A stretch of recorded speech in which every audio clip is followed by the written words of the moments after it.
So before we proceed sa ating topic ngayong umaga na ito, let us all bow down our heads. Let's pray. Thank you, Jesus, for the life that you've given us today, this morning. I pray, Lord God, na ang bawat isa, Lord God, ay may mabuting puso. Open their hearts, open their minds, Panginoon, as they listen, as we listen your word today. I pray, Lord God, that each and every one of us ay iwan namin yung aming mga anxiety, lahat ng aming mga iniisip, lahat ng mga alalahanin, Panginoon ko, at mag-focus kami sa iyong salita. Maraming salamat, Lord. We entrust everything to you. In Jesus' name we pray. Amen and amen. Palakpakan natin si Lord. Ayan. So, our topic for today is what corporate prayer can do. Pag maraming nagpe-pray, anong magagawa nito? Pagka sama-sama nagpe-pray, anong magagawa nito? Our text will come from Exodus 17:8-16. So, okay lang ba nabasahin natin ng sabay-sabay? 1, 2, 3, go.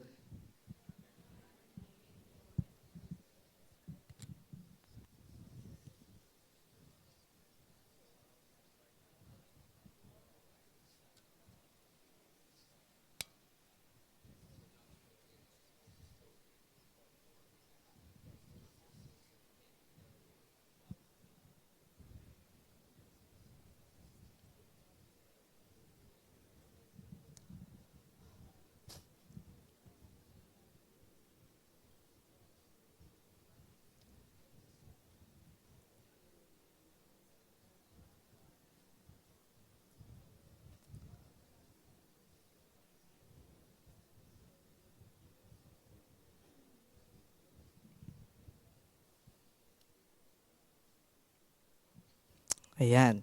So this is the story in Exodus 17. May dalawa pong story na sobrang ganda, sobrang very meaningful at ang ganda ng ginawa ni Lord. Sa Exodus 17:8-16, this is the story of Joshua, Moses, Aaron, and Ur. Okay? So, anong nangyari? Ang mga Amalekites daw ay dumating at nakipaglaban sa mga Israelites. And Moses said to Joshua, "Choose for us men and go out and fight with Amalek. Tomorrow I will stand on the top of the hill with the staff of God in my hand." So anong ginawa ni Joshua? Joshua did as Moses told him and fought with Amalek, while Moses, Aaron, and Ur went up to the top of the hill. Whenever Moses held up his hand, Israel prevailed, and whenever he lowered his hand, Amalek prevailed. But Moses' hands grew weary, so they took a stone and put it under him and sat on it. While Aaron and Ur held up his hands, one on one side, nandito daw si Aaron sa kabila, si Ur naman nasa kabila, and the other on the other side, so his hands were steady until the going down of the sun. And Joshua overwhelmed Amalek and his people with the sword. So, what is the goal? Ang goal nila is to defeat the Amalek. And who are these Amalekites? According to biblical genealogy, the Amalekites are the descendants of Amalek, the grandson of Esau, the brother of Jacob, who was the patriarch of the Israelites. The Amalekites hold a prominent place in biblical history and Jewish theology as the first nation to attack the Israelites after the Exodus from the Egypt. So ibig sabihin, this is their first major battle paglabas nila ng Egypt. Because of their unprovoked and vicious attack on the stragglers on the newly freed Israel at Rephidim, they became the ultimate symbol of evil, cynicism, and opposition to God's people. Nakita niyo yung word na unprovoked attacks. Ibig sabihin, may ginawa ba yung Israel sa Amalekites? As a nation or as a group, may ginawa ba? Parang inasar ba? Kinanti ba? Ano yung unprovoked attacks? Unprovoked attacks are designed to shock, isolate, and exhaust us. The victory depends on how the community closes the gap around the person under fire. Meron ba kayong mga kakilala na, teka lang, wala naman akong ginagawa sa'yo, bakit mo ko inaano? Di ba? Bakit mo ko inaaway? Bakit mo kami ginera? Kami ay papunta lang naman ng promised land. Are there people around you na inis sa'yo kahit wala kang ginagawa sa kanila? Meron po bang ganon? Ang matindi, inis sa'yo kahit pa may ginagawa kang mabuti sa kanila. Maraming tao, very ungrateful, ginawan mo ng mabuti, ginawan mo ng tama, pinag-pray mo, tinulungan mo makaangat sa buhay at sa lahat ng kanilang mga endeavors in life. And after all, they will attack you. Meron po bang ganon? Buti na lang, walang ganon sa Juhia Masinag. Amen. Naku, mahina ah. Walang ganon sa Juhia Masinag. Amen. After all the things na ginawa, wala namang ginawa sa'yo. Ito, walang ginawa eh. Eh lalo na kung ikaw may ginawang mabuti sa tao, tapos aatakihin mo. These are the Amalekites. Now, ang ginawa ni Moses, dun sa story natin kanina, ay nag-set siya ng mga tao to assign in the battle position. Okay? Alam niyo po ba dito sa Exodus 17, there is another story before this. The story before this is Moses struck the stone para magkaroon sila ng tubig at para mabuhay sila at magpatuloy. When you read that, pagka binalikan po natin yon, kumbaga galing sa another mission si Moses and another na naman.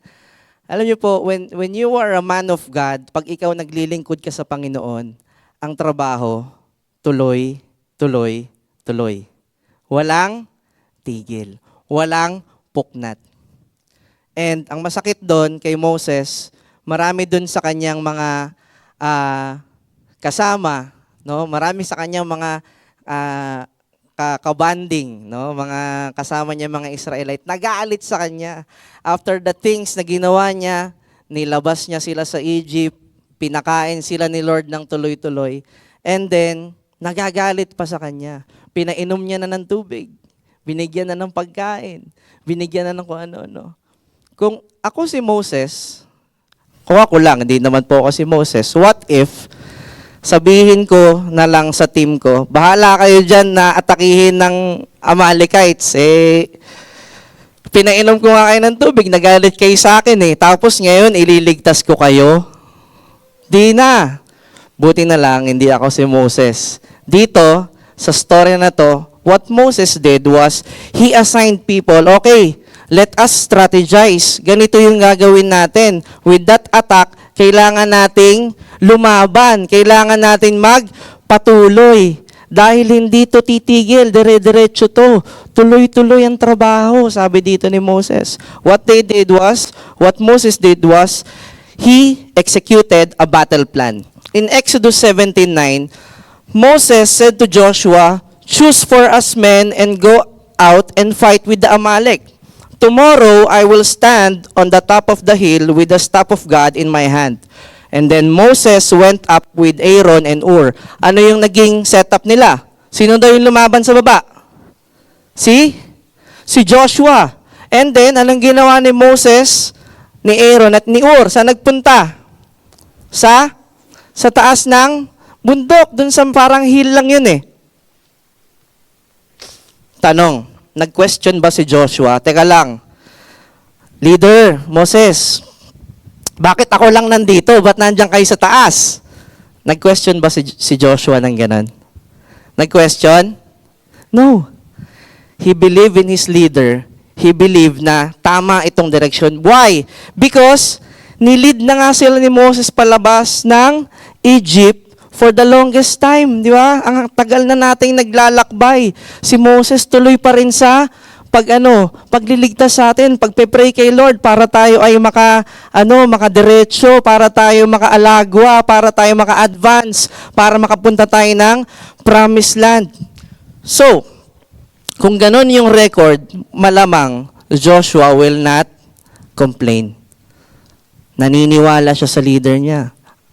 Ako lalaban dito, Leader Moses, diyan kayo, sabi nyo eh. Okay? Now, that's the battle plan. Si Joshua sa harapan, and then, si Moses, si Aaron, at si Hur, pwedeng sabihin ni Joshua, Leader, Moses, okay lang ba si Hur? Sama ko, dalawa naman na kayo ni diyan eh.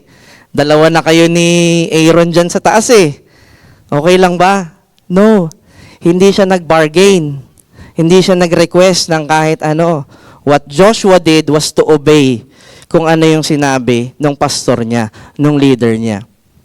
That's the battle plan. Now, the battle execution. So Joshua did as Moses told him and fought with the Amalekites. While Moses, Aaron, and Hur went up to the top of the hill, whenever Moses held up his hand, Israel prevailed, and whenever he lowered his hand, Amalek prevailed. Ibig sabihin po, during the battle, tuloy na, naggera na eh. Tuloy.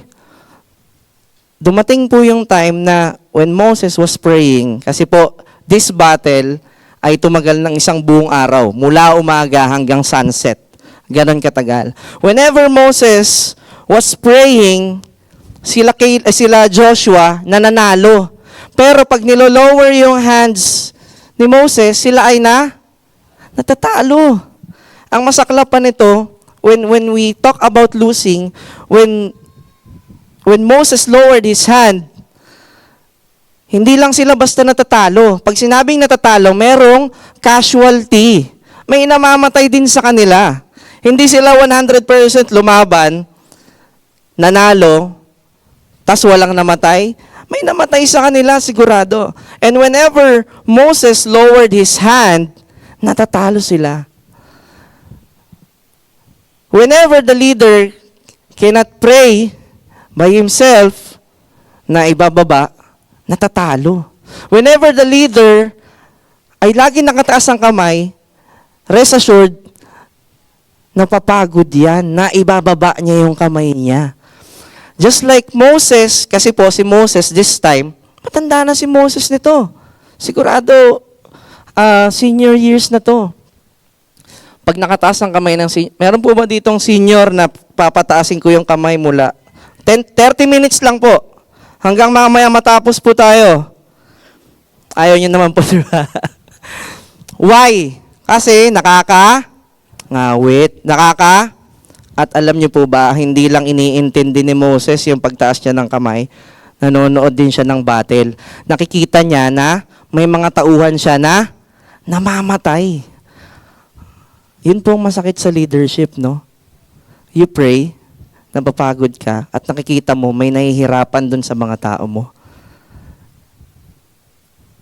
At hindi ka pwedeng tumigil mag-pray kasi marami ang nakasalalay sa'yo. Malaki. Isang buong generation, isang buong angkan, the whole Israelites nakasalalay sa'yo. Ganon din po sa church. Hindi pwedeng ibaba yung kamay. Hindi pwedeng tumigil mag-pray. Hindi pwedeng tumigil maglingkod. Hindi pwedeng tumigil mag-share. Hindi pwedeng tumigil mag-disciple. Why? These people, this congregation, there are people praying for you every day. Ganon din po dito. Who? It's the pastors. It's our pastors, Pastor Verhel and Sister Jerin. When they continue to pray for you, nakikita nila na hindi pwedeng tumigil mag-pray, hindi pwedeng tumigil ang ministry ng Panginoon. Dahil maraming magiging casualty. Masaya po ba pag may casualty? Malungkot po. Masakit. Si Moses, ganun din eh. When he is praying, hindi niya maibaba dahil nakikita niya may nangyayaring masama dun sa baba, sa mga lumalaban. The true battle, in verse 12, Moses' hands grew weary. Napagod po si Moses. So they took a stone and put it under him, and he sat on it, while Aaron and Hur helped up his hands, one on one side and the other on the side. So his hands were steady until the going down of the sun. Did you know that the true battle ay wala dun sa baba? the true battle, nasan po? Kasi sabi, pag nakataas na nanalo eh. Pag nakababa, natatalo. The true battle is when Moses lift up his hands. The true battle is in the spiritual world. The true battle is in praying. Sabi mo sa katabi mo, praying. May nakapikit dyan, baka nagpe-pray po siya, huwag niyo munang gigisingin ha. Opo. Lahat po ng nakapikit, sabihin niyo po, amen. Ayun, may nag-amen. Yan. Kasi nagpe-pray, nakatulog eh. Yan. Nakatulog habang nagpe-pray. Ibig sabihin po yung mga nakapikit, ibig sabihin nasa battle po kayo ngayon ha. Nagpe-pray po kayo, palakpakan po natin yung bawat isa. Palakpak, palakpak. Yan. Kasi may nagpe-pray. Salamat po sa intercession dito sa loob ng SM. Ayan. May nagpe-pray sa atin. Ibig sabihin po, the true battle happens in prayer. The true battle happens when Moses lifted up his hands. Di ba? Last week, pinapakita sa atin yung mga great men of God na before they go out, they prayed 2 hours, 3 hours, 5 hours, 8 hours. Doon nila ginagawa yung pukpukan. Doon nila ginagawa yung masinsinan. Andun yung battle. Ibig sabihin, pag hindi tayo nakapag-pray, pag hindi tayo nakapagniig sa Panginoon, natalo na agad tayo umaga pa lang. Kaya po, the true battle, nasa panalangin. Ang totoong laban po, nasa panalangin. Lalo na kung may leader ka na nananalangin sa'yo at nahihirapan siya mag-pray. So what they did was, Moses lifted, or Aaron and Ur lifted Moses' hands. Ibig sabihin po, pag nahihirapan na si Moses, ang ginawa nila, pinaupo sa bato at itinaas ang kamay. Mabigat, marami pong tao, ang bato ay hindi pinapaupo yung leader nila. Yung batong kinuha nila, binabato nila yung leader nila. Tingin nyo, kung ginawa ni Aaron and Ur yun, panalo sila?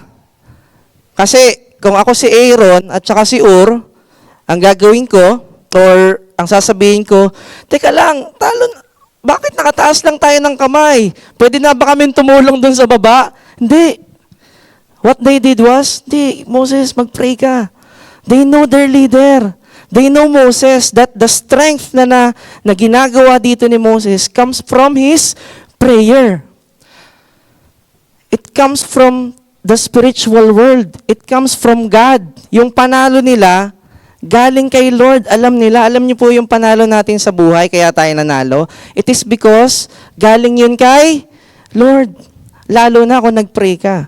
Nananalo naman ako sa buhay kahit hindi ako nag-pray. Grasya lang po yan at mercy ng Panginoon. Mawawala po yan pag nawala ka rin kay Lord. Mawawala po yan pag hindi ka na nag-pray. When we pray, ibig sabihin po, tunay tayong nakikipaglaban. Tunay tayong nasa war. Kaya po tayo, we must be prayerful. Lalo na po in this event, in this passage na tinuturo natin ngayong umaga na ito, we must also pray for our leaders. Ito po sila. Nakita niyo po, si Aaron at si Ur, itinataas lang yung kamay ng leader nila. Sino po dito nagpe-pray sa ating mga leaders? Sino po dito nagpe-pray for our pastors? For our Bible study leaders? Sino po? Continue to pray. Now, what if they change assignments? What if hindi nila sinunod yung battle plan? Ibahin natin. What if si Joshua ay nasa taas? Are they going to win, do you think? Oh? Tingin nyo mananalo sila? Halimbawa po, pinagbago-bago natin yung assignment dito sa church. Okay lang ba yung usher yung tumugtog? Tingin nyo po. Okay lang ba multimedia natin yung kids? Ayan. Okay lang ba na ang powerhouse ay seniors ministry? Oo. Alas 11 na, hindi pa tapos no, mag-set up. What if the assignments change? Or halimbawa, yung leader natin, sila Pastor Verhel, ang magwe-welcome dyan sa labas, mag-attendance, magbibigay ng offering bag, magdi-distribute ng communion. Paano pagka ganun ng assignment? Sige po, ang magpipreach po natin ay yung kanina, yung mga bumabati ng Happy Father's Day sa video, yung mga bata. What if ganun? What if the assignment was turned? Nag-iba-iba, nagkagulo-gulo. Sa tingin niyo, mananalo po tayo? Hindi po tayo mananalo. Si Moses lumalaban. Tanda na, lumalaban pa. Ang masakit po, maraming pastor ganito. Tanda na, malaban pa rin. Imbis na nagtitrain na lang, sila pa yung bumababa sa battlefield. Maraming lingkod ng Diyos ganito. Imbis na their focus is on prayer, studying the Word of God. What they do is, kumusta yung Bible study? Na-follow up nyo ba? Napuntahan nyo ba? Kumusta yung ministry na ganito? Ako pa ba magsasabi niyan? Pag ganito po ang nangyayari, we are not going to win yung war na meron tayo. Amen po? At ayaw natin na tayo ay matalo. Kaya ito yung dapat natin gawin. We must raise the hands of our leader. We must raise the hands of our pastor. Leaders grew weary. They need our prayers. Lift their hands by lifting them up to your prayers every day. Include their prayers in your prayers, even their personal goals. Kasi more than what they are doing, ang inuuna nila, tayo. Ang inuuna nila, kayo. Amen po ba? When we pray for them, para tayong sa Aaron at Ur, tinataas natin yung kamay ng ating leader, ng ating pastor. The ministry of Aaron and Ur, na maraming hindi gumagawa. When they raise Moses' hands, it is a dedication, it is a symbol of commitment and dedication to lift Moses up in prayer until they claim the victory. Sabihin po natin sabay-sabay, commitment and dedication. Pag sinabi mong commitment and dedication, you will do it every day. You will do it religiously. You will do it fervently. It's commitment and dedication. Sino po dito, pag sinabi na bago ka sa trabaho, pag sinabing 8 to 5, papasok ka, pagka kayo maayos na empleyado, 7:30 nandun na kayo. That is commitment. Every day papasok ka. Gagawin mo yung trabaho. That is commitment and dedication. Amen po? Sa school, ganun din. Papasok ka ng 6, kailangan gumising ako ng 5 para makapasok ako before 6 para hindi ako malate. That is commitment and dedication. Sa atin po, ganun din. If we are truly have the ministry of Aaron and Ur, we must have that commitment and dedication to pray for our leaders. They endure and make it till sunset. Endurance is a team sport. It is easy to celebrate a leader during a 30-minute sermon or a major milestone, but it is hard to stand beside them through the long, grueling hours of a spiritual season when the sun feels like it will never set. Marami sa atin, congratulations! Ang galing nyo! Pero dun lang, sa congratulations lang.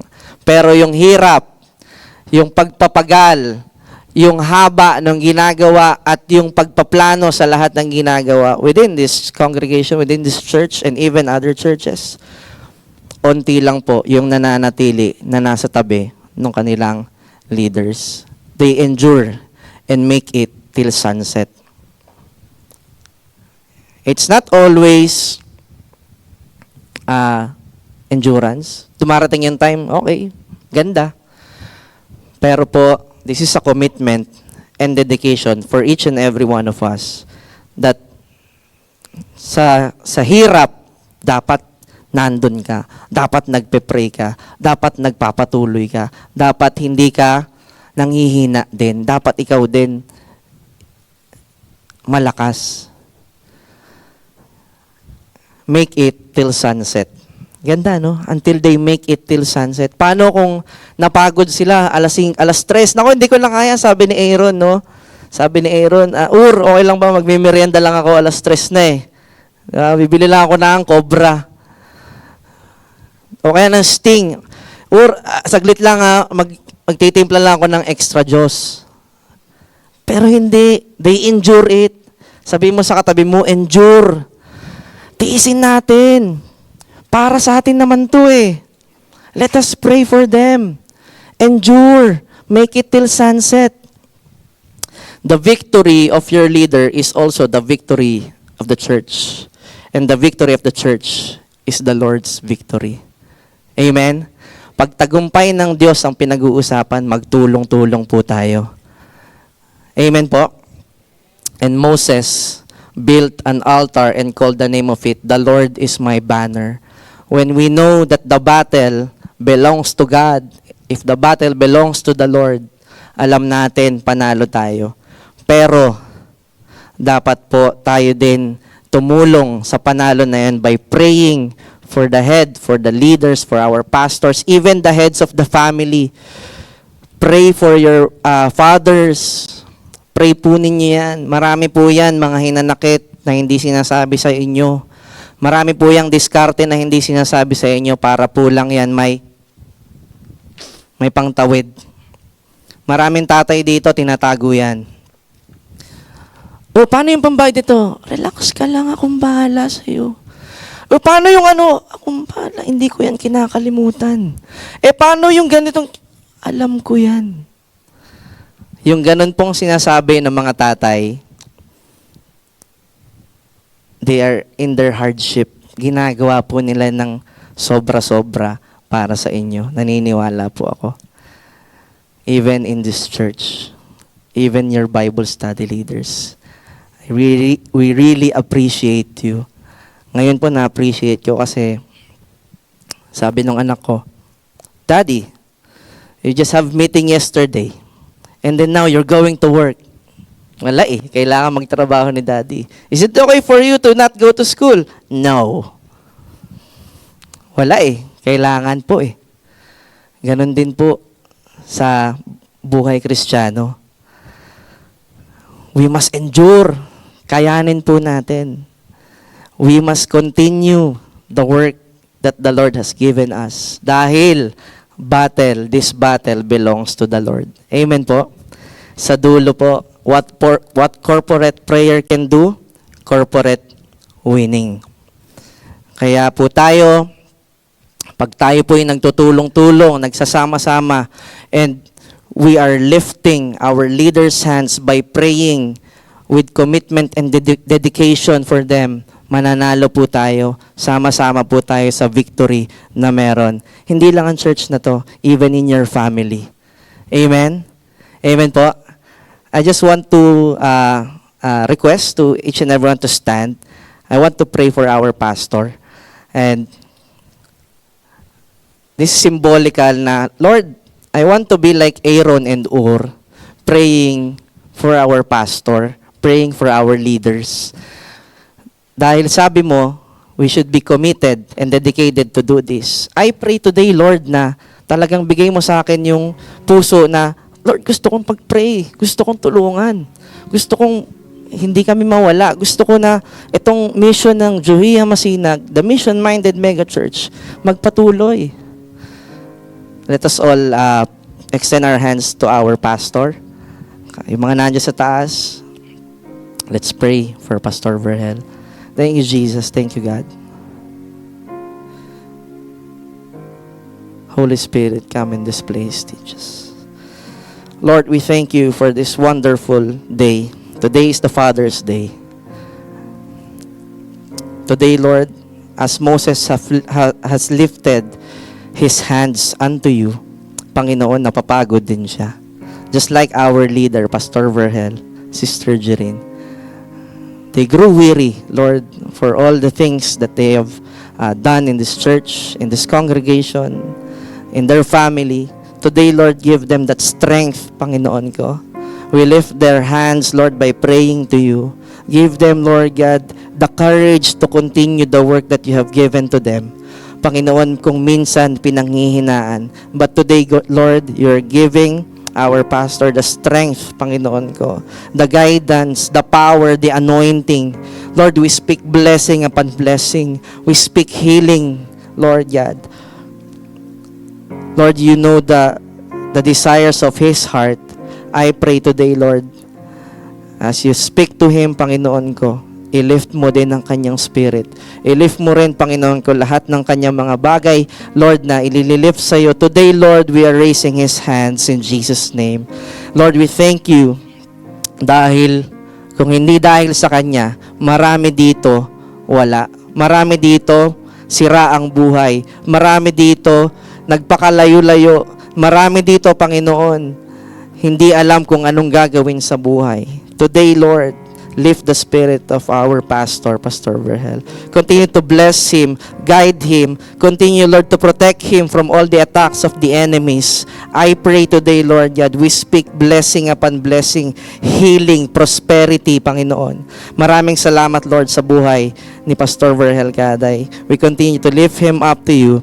Every day, Lord, we will commit and be dedicated to pray for their family every day. We will commit it. We love you, Lord. In Jesus' name we pray. Amen. Amen. Makakaupo na po tayo.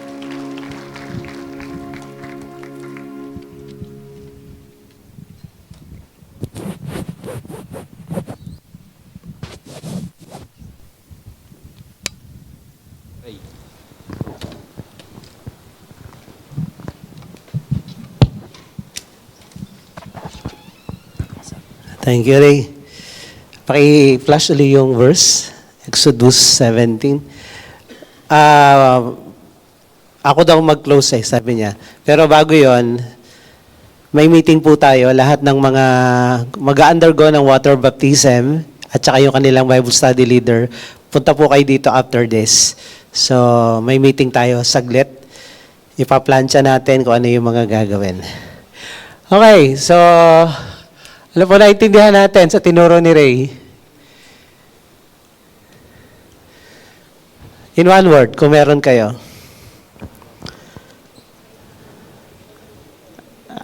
Ano daw? Commitment? Dedication? To what? To pray for your leaders. Okay, ano pa?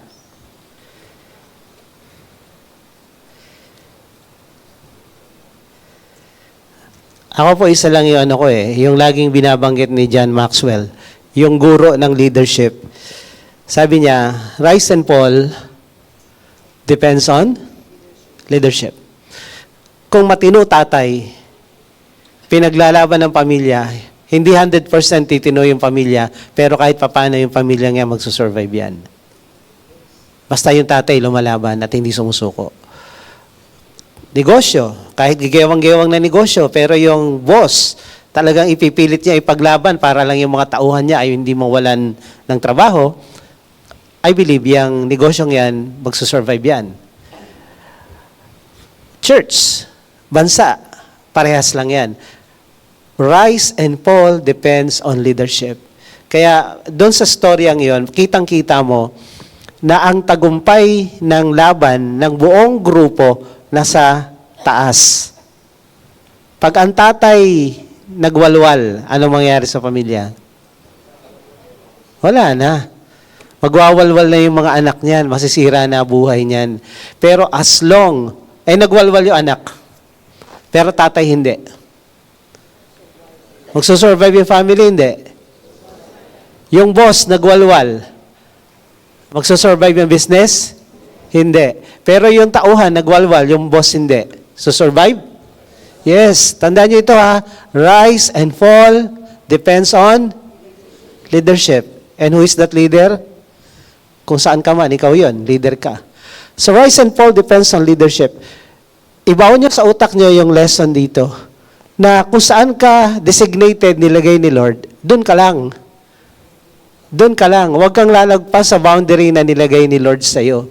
Kasi the moment na pinakialaman mo yung hindi mo trabaho, kunyari, anak ka lang, pero ikaw nasusunod sa bahay nyo. Trabahador ka, pero mas magaling ka pa sa boss. Leader ka, mas magaling ka pa sa pastor nyo. So pag ano na ang nangyayari, ginugulo mo yung chain of command. So pag nagkagulo-gulo na, sino talo? Dito sa kwentong to, sino talo? Talo si Moses? Talo si Joshua? O talo lahat? Talo lahat. At ito tatandaan nyo, saan man kayo nakalugar ngayon, trabahador kayo, leader kayo ng church, o ano man, diyan ka nilagay ni Lord ngayon. Do your maximum best. Kung balang araw, ilalagay ka ni Lord dito sa position na to, si Lord ang bahala doon. You wait for that. Pero don't push. Huwag mo i-push yung sarili mo na ako dyan. Alam mo, sa totoo lang, maraming gustong maging pastor, lalo na hindi nila alam kung ano kasaysayan sa likod ng pagpapastor. Grabe talaga. Pag ako umikot sa probinsya, sa Tacloban, 2 years ago ata, sinamahan ko si Norman, pinuntahan yung pastor doon sa liblib na lugar doon sa probinsyang yon. Sabi ko sa kanya, ang mga pastor is abuse na abuse ang mga pastor, lalo sa probinsya. Abuse sila dahil, imagine mo, nung ako na sa probinsya, kamote. Kamote yung binibigay. Kamote, isda, bigas, gulay. Yan yun. Bibigyan ka na isang sakong gulay, kainin mo yan the whole month. Yung mga ganon.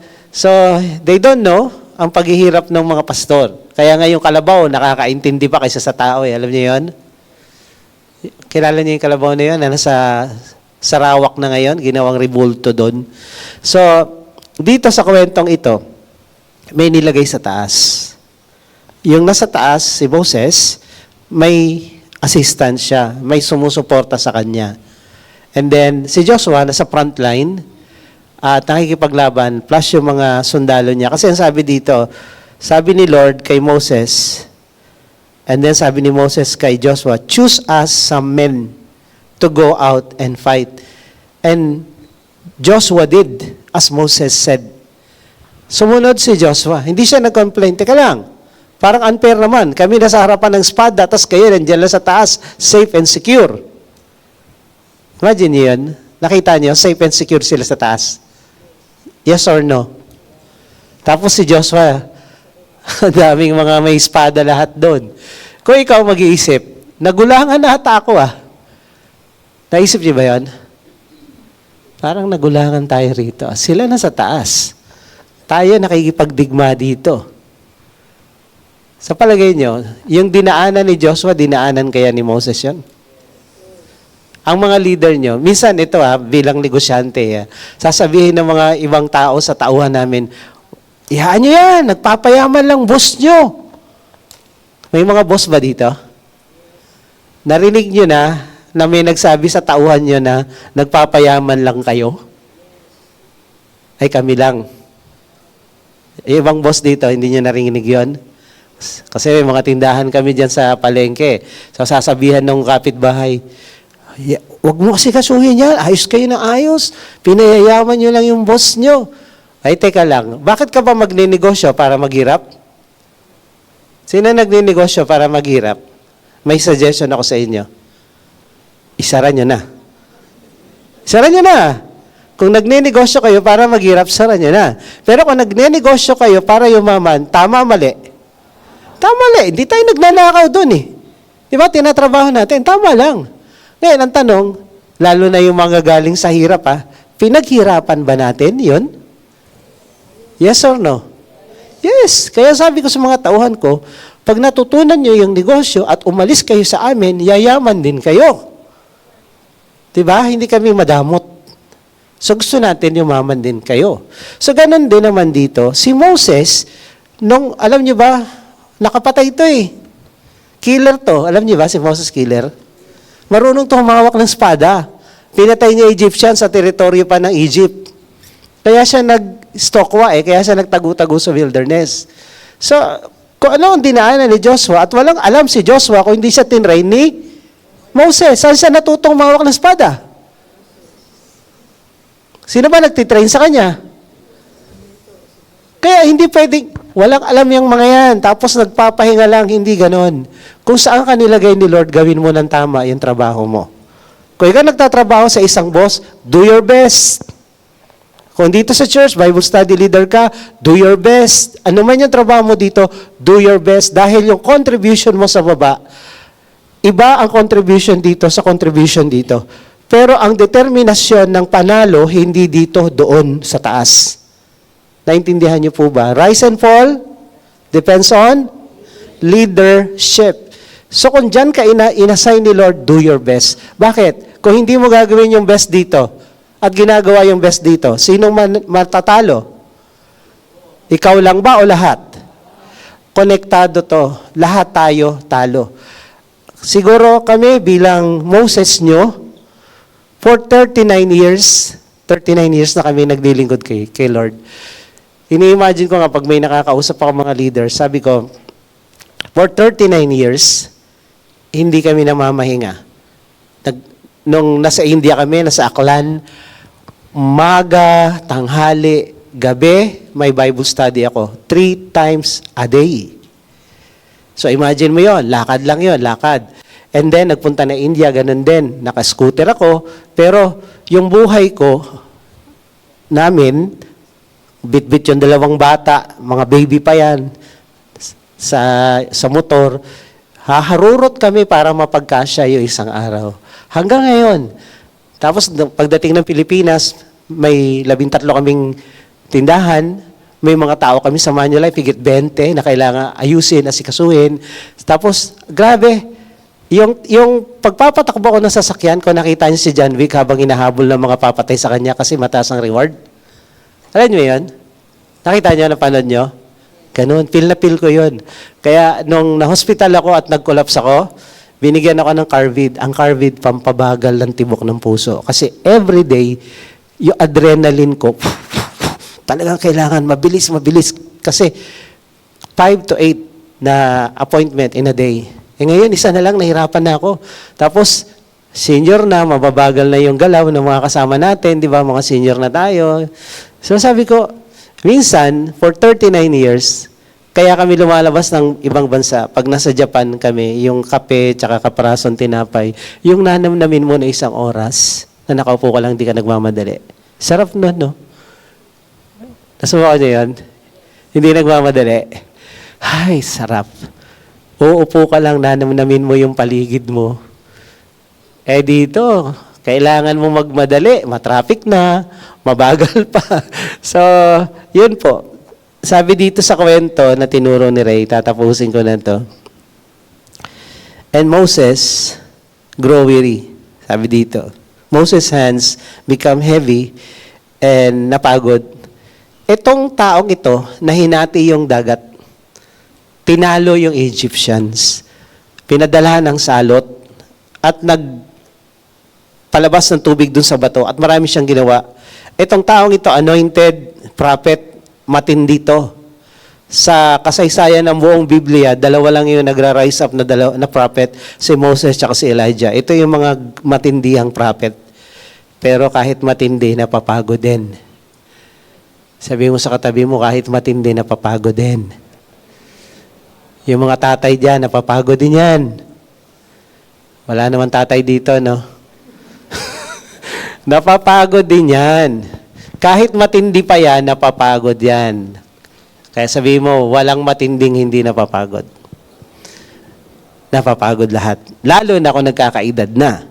Si Moses by this time is around 80. 80 na edad niya. 40 years siya sa Egypt, and then lumabas siya sa wilderness 40. Pagbalik niya, another 40, 120 ang total na edad niya. 80 plus siya nito. Kaya niya yan, 80 plus? Na nakataas yung kamay mo maghapon? 80 plus. So, napagod si Moses, buti na lang, may Ur at may Aaron. na umalalay sa kanya. Sabi mo sa katabi mo, buti na lang. Ikaw si Aaron or si Ur, naaalalay sa leader mo. Dahil pag natalo yan, talo ka. Sabi mo, pag natalo yan, talo ka. Rise and fall depends on leadership. So, hindi pa sila nakapasok sa promised land sa sentro. Bungad pa lang. Ang dahilan kung bakit sila nakapasok sa promised land is because of Moses. He is the leader. Ang target ng demonyo, hindi naman si Joshua eh. Kung namatay si Joshua sa labanan na to, tuloy pa rin ang gera? Tuloy pa rin ang pagpasok sa promised land? Tuloy hindi? Tuloy! Bakit? May papalit kay Joshua. Pero kung si Moses ang napatay, matagal yan. Malaking problema yan. Kaya ang mga leader, sabi ni Juan Luna, General Luna, sabi ng dalawang tauhan niya, pangalan nun? Si Paco. Protektahan ang leader. Protektahan ang leader. Sabi mo sa katabi mo, protektahan ang leader. Hindi bagsakan ng bato. Lagyan ng bato sa ilalim. Amen? Hindi hilain ang kamay pababa, itaas ang kamay. Dahil pag natalo siya, talo ka. Marami dito, for ilang taon na tayo dito? 23 years. Maraming mga leaders dito, mga members dito, nagsimula sila para silang mga tagakalkal ng mga tira ng Egypt. Kung ano yung kwento na Israel, ganun yung kwento nila. Walang pangarap, walang pupuntahan, walang property, wala kahit ano. Pero paglipas ng 20 years, nakapasok na sila sa promised land. May kotse na sila, 2 na anak nila. Ganun. May bahay at lupa na, nakabili na. Nasaan na yun? Nakabili na ng bahay at lupa. May negosyo na. Imagine mo, nakapasok ka na ng promised land. At hindi mo alam daan patungo sa promised land kung wala kang leader. Kaya protektahan mo leader mo. Amen? Ngayon, marami pang hindi nakapasok ng promised land. Ipasok natin sila para lahat masaya. Lahat panalo. Pag nanalo ang isa, panalo lahat. Pag nanalo leader nyo, panalo kayo. Pag natalo leader nyo, talo kayo. Amen? Mula sa church, sa bahay, sa negosyo, ipanalo nyo leader nyo. Lalo na kung tama naman ang ginagawa niyan. Suportahan niya yan. Amen? So, tayo tayo. Tayo tayo. Sabi dito sa verse 15, the Lord is my banner. Ito yung altar na ginawa ni Moses after they defeated the Amaleks. Because the Lord has sworn, the Lord will have war with Amalek from generation to generation. Until today, yung mga Amalekites, buhay pa din. Yung pinatay ni Saul, si King Saul, pinatay niya yung mga ibang hayop. Ang pinapapatay ni Lord doon, Amalek. Si Agag, anak ng Amalek. Itong mga Amalek na to, they exist in the spirit. Kung paanong may Ahab at saka merong Jezebel, buhay ang spirit ni Amalek until today. They want all the people of God to be defeated. Nagmukhang kawawa. Mahihirap lang kayo, wala kayong pag-asa sa buhay nyo. And they want to target the leadership.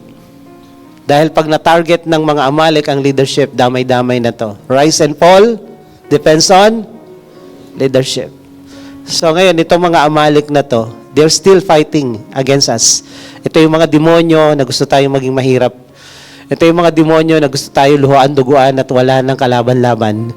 Sumuko na lang. So itong mga Amalek na to, matatalo lang natin kung merong Moses, kung merong Ur, merong Aaron na tutulong kay Moses at merong Joshua at kanyang army na lumalaban sa baba.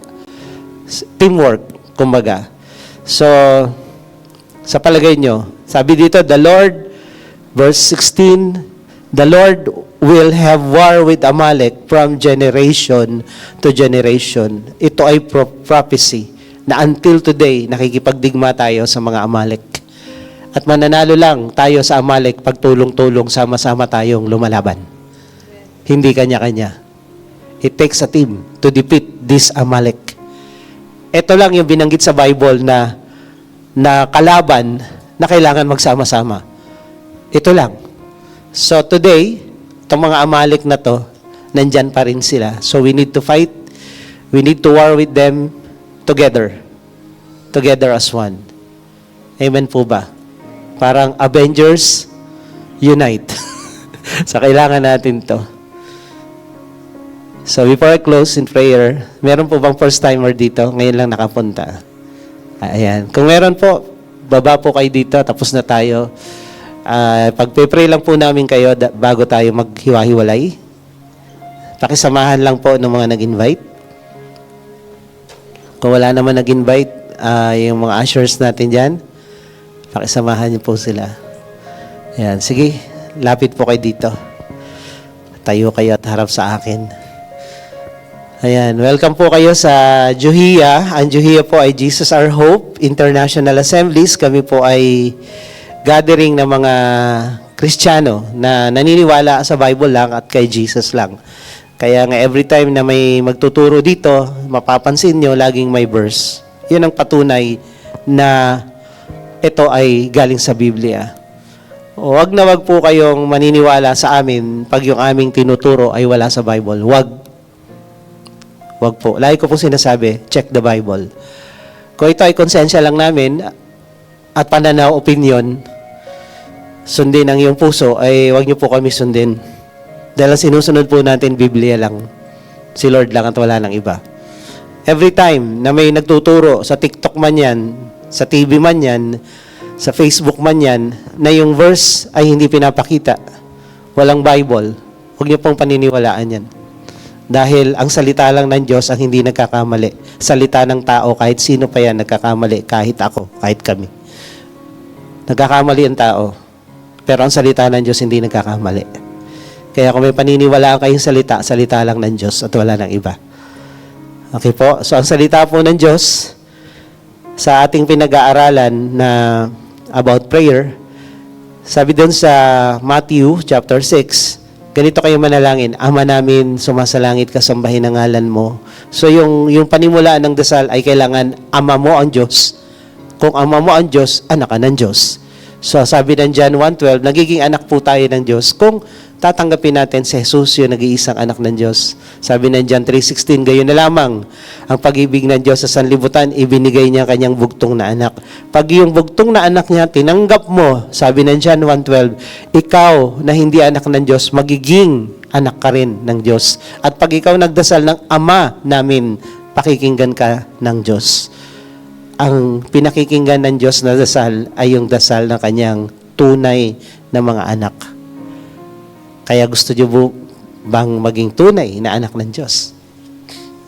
Gusto niyo po ba? So tanggapin natin si Jesus. Magpe-pray po tayo. Okay? So let's bow our head. Let's close our eyes. Lahat tayo.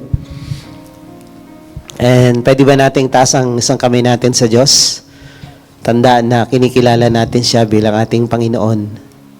At sumunod po kayo sa panalangin ito, sabihin nyo, Panginoong Jesus, Panginoong Hesus, sa oras pong ito, sa oras pong ito, ako po'y lumalapit sa iyo, ako po'y lumalapit sa iyo, nagpapakumbaba, nagpapakumbaba, inaamin ko, ako'y isang makasalanan, ako isang makasalanan, at wala akong magagawa at wala akong magagawa para iligtas, ayusin, o baguhin man ang aking sarili. Ngunit Panginoon, ako po'y nananampalataya, kaya ka namatay sa krus, ay para tubusin ako, at linisin sa lahat-lahat ng mga kasalanan ko. Sa oras pong ito, binubuksan ko sa iyo ang aking puso. Pinapapasok kita. Tinatanggap kita bilang aking Diyos, Panginoon, at tagapagligtas ng aking buhay. Marami pong salamat sa pagpapatawad mo at sa buhay na walang hanggan na binigay mo sa akin sa oras na ito. Ito po ang aking dalangin sa pangalan ni Jesus. Amen. Ako na lang po magpipray, patuloy tayong nakayukot, nakapikit, pwede niyo na ibaba ang inyong kamay. Lord, dalangin ko sa mga anak mo na lumapit dito sa harapan, patunayan mo sa kanila na ikaw lamang ang Diyos na nag-iisa. Wala nang iba maliban sa iyo. Ikaw ang mabuting Diyos, makapangyarihang Diyos, Diyos na nagmamahal sa amin kahit nung panahon na kami mga pasaway pa. Dalangin ko, Lord, sa oras na to, makilala kanila ng lubusan sa tama at bibliyang kaparaanan. Hayaan mo na ito ang simula ng kanilang patuloy na pagsunod at paglapit sa iyo. At Lord, sa kanilang paglapit, maranasan nila ang biyaya mo, ang himala mo, ang grasya mo. At hayaan mo, Lord, mula sa kanila, sa lahat ng nandirito, Panginoon, halayaan mo, Lord, na yung spirito ng pananalangin ay ibaba mo sa aming puso, sa aming spirito, na ang buhay namin ay maging mapanalanginin kami araw-araw, Lord, dahil dito lang kami nakaka-connect sa iyo. Na i-connect namin ang langit sa lupa, heaven and earth, nagko-connect because of prayers na ginagawa namin sa iyo. At Lord, yung kayamanan mo sa langit, available yan para sa amin. Binubuhos mo when we pray. Kaya dalangin ko, Lord, sa team na to ngayong buwan, hindi lang ngayong buwan, kundi throughout our lives, na ang buhay namin, Lord, Panginoon, maging prayerful talaga kami. Kaya salamat as we go this week. Lord, hayaan mo yung breakthrough, maranasan namin yung mga blessing mo. Thank you, Lord. We give you praise in Jesus' name. Amen. Amen.